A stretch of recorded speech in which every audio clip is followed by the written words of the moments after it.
ዛሬ ደግሞ በጣም ጣፋጭ የሆነ ባሚያ ሰሎን አብረን እንሰራለን። ሰላም እንዴት አላችሁልኝ ውድ ተመልካቾቼ? ባሚያ ሳሎና አብረን እንስራ። እዚህ ጋር በድስት ሽንኩርት በትንንሹ የተከተፈ ሽንኩርት ጨምሬያለሁ።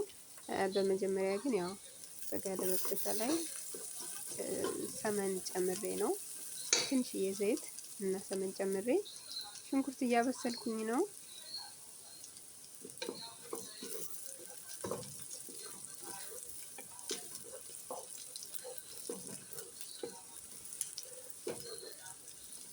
ሽንኩርታችንን በደንብ አቁላልተን ቡኒ ሲሆንልን ባሚያ አጥቤ ያዘጋጀሁት ባሚያ አለኝ፣ እሱን ጨምራለሁ።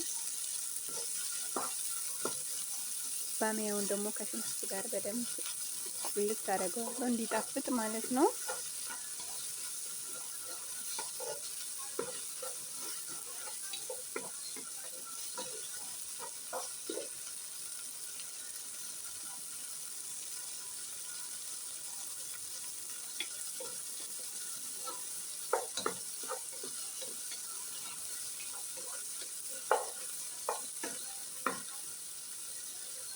እንደዚህ ከሽንኩርታችን ጋር በደንብ እናቁላለዋለን። ከዛ በኋላ ነጭ ሽንኩርት ጨምራለሁ፣ የተፈጨ ነጭ ሽንኩርት። ከዛ ከነጭ ሽንኩርቱ ጋር ደግሞ በደንብ አድርጌ እንደዚህ እንትን እለዋለሁኝ። በነገራችን ላይ በጎን ስጋ ለሀም ጥጃለሁ ማለት ነው ከባሚያው ጋር። ያው ለሀም ቶሎ ስለማይበስል ግዴታ ለብቻው ማብሰል አለብኝ እና ለዛ ነው። ከዛ እዚህ እንደምታዩት ባህራት ጨምሬያለሁ። ኩዝበራ፣ ፍልፍል አስወድ፣ ፍልፍል አብያት እና ትንሽ መልስ ጨምሬያለሁኝ።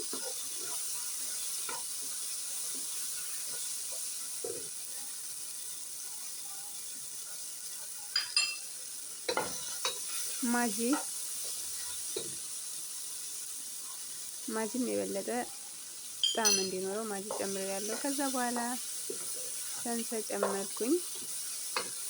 በደንብ አድርጌ እንደዚህ አዋህደዋለሁ ማለት ነው። እንደምታዩት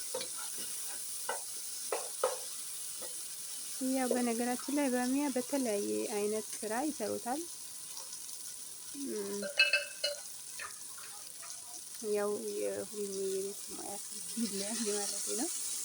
እና እንደዚህ ካደረኩ በኋላ እየተፈጨ ቲማቲም ተማት ጨምርበታለሁኝ። ያው እንግዲህ አረብኛውን ከአማርኛ እያቀላቀልኩ ነው የማወራው። መቼም ቅመሞች ትረዱኛላችሁ ብዬ አስባለሁ። እና የተፈጨ ቲማቲም ጨምሬ እንደዚህ ያው እንትን ሾርባ ማለት በጎን ለሀም እያበሰልኩኝ ስለሆነ እሱ ስለምጨምርበት ነው ሌላ ውሃ ያልጨመርኩት ማለት ነው። እንደምታዩት ስጋዬ በስሎልኝ በጎን እየቀቀልኩት ሾርባውን እና ስጋውን ጨመርኩኝ።